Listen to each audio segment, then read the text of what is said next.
Halo, selamat datang di channel Ruang Taktik. Di video kali ini kita akan analisis pertandingan final Liga Eropa antara Manchester United versus Villarreal. Well, kita sudah tahu bahwa pertandingan ini diselesaikan lewat adu penalti. Namun kita akan fokus di taktik sebelumnya, di mana MU kesulitan menembus pertahanan Villarreal yang memang bermain reaktif atau menunggu.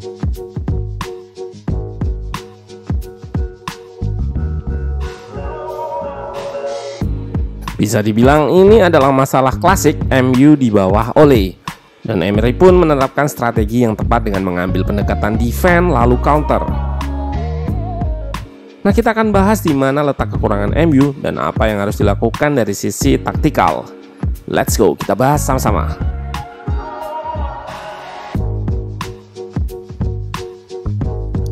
Villarreal turun dengan formasi 4-4-2 yang rigid atau kaku. Striker diisi oleh duet Baka dan striker timnas Spanyol, Gerard Moreno. Di belakang juga ada back timnas, Pau Torres, yang di video sebelumnya Ruang Taktik jadikan watchlist untuk perbaikan pertahanan MU. Sementara MU turun dengan formasi pakemnya 4-2-3-1, yang kali ini memakai Pogba di double pivot, bukan di sayap kiri. Ini juga Ruang Taktik bahas kenapa MU butuh DM baru di video sebelumnya. Cek linknya di deskripsi ya. Sementara sayap diisi Rashford dan Greenwood mengapit Cavani.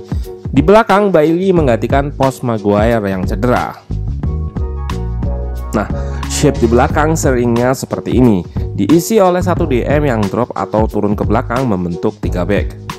Hal ini dilakukan untuk melawan 2 striker Villarreal. Jadi 3 versus 2, MU masih aman karena menang jumlah. Sementara Pogba di sini juga turun. Situasi ini membuat terjadinya diskoneksi di tengah. Nggak ada pemain yang berdiri di antara striker lawan dan pemain tengah. Jika ada pun seringnya hanya diisi satu, Pogba. Ini yang membuat MU kesulitan melakukan progresi atau menembus lewat tengah. Ketika mendapat bola, dia bisa langsung dipres 2 atau 3 pemain.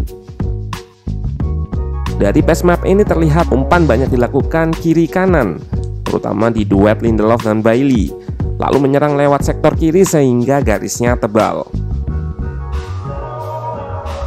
Ini membuat serangan MU monoton hanya dari satu arah sehingga mudah diantisipasi. Di klip ini terlihat sektor kanan sebagai opsi melakukan pindah serangan kurang dimaksimalkan. Wan-Bissaka terlihat baru masuk setelah Rashford berada di kotak penalti. Seharusnya dengan build up 3 pemain di belakang tadi sudah cukup buat Wan-Bissaka meninggalkan posnya untuk menyerang.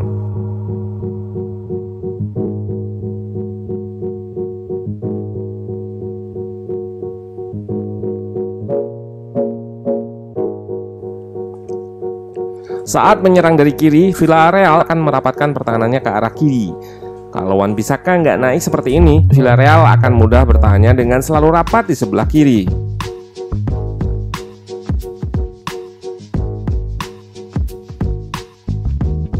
Kelebaran ini dan switch atau pindah arah serangan yang kurang juga dari MU.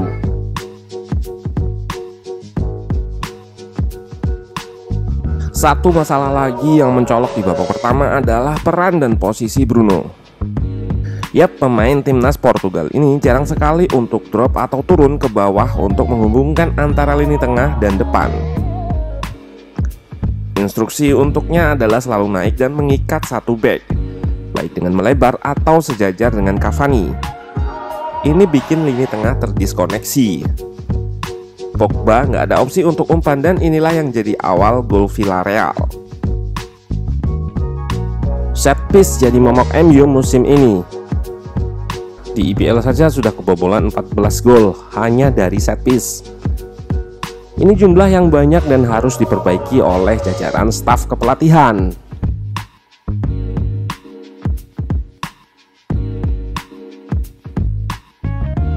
Ole harus rekrut staf tambahan ahli set piece untuk atasi satu masalah ini jika staf yang ada dirasa nggak mampu. Pemain seperti Maguire punya kemampuan duel udara yang tinggi, namun saat main pun kerap terekspos. Di babak kedua, MU meningkatkan intensitas high pressing dan serangan terutama di sektor kiri. Taktik yang digunakan Ole masih sama, mengoverload atau menumpuk banyak pemain di sektor sayap yang dihuni Rashford dan Shaw ini. Rashford bisa memancing fullback lawan ke sayap sehingga tercipta celah yang lebar antara fullback dan center back. Namun kita lihat sayap Villarreal memarking Shaw sehingga celah ini nggak terekspos. Taktiknya sudah terbaca dan terantisipasi. Nggak ada pergantian bahkan hingga menit ke 100.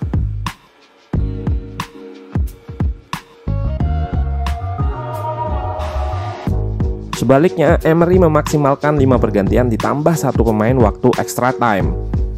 Ini juga yang menjadi kelemahan Ole. Manajer asal Norwegia ini adalah tipikal manajer yang memilih menunggu timnya matang berjalannya waktu.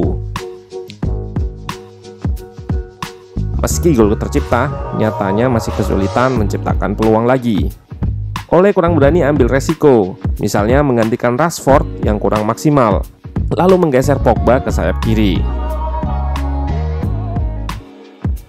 atau memasukkan pemain yang bisa mengubah pertandingan seperti Amad Diallo ketika lawan AC Milan. Sekali lagi, penggantian-penggantian ini bisa saja nggak berhasil, namun bisa mengubah mood permainan.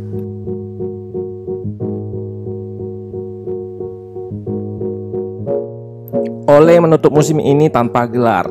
Nggak dipungkiri bahwa progres selama dia melatih ada.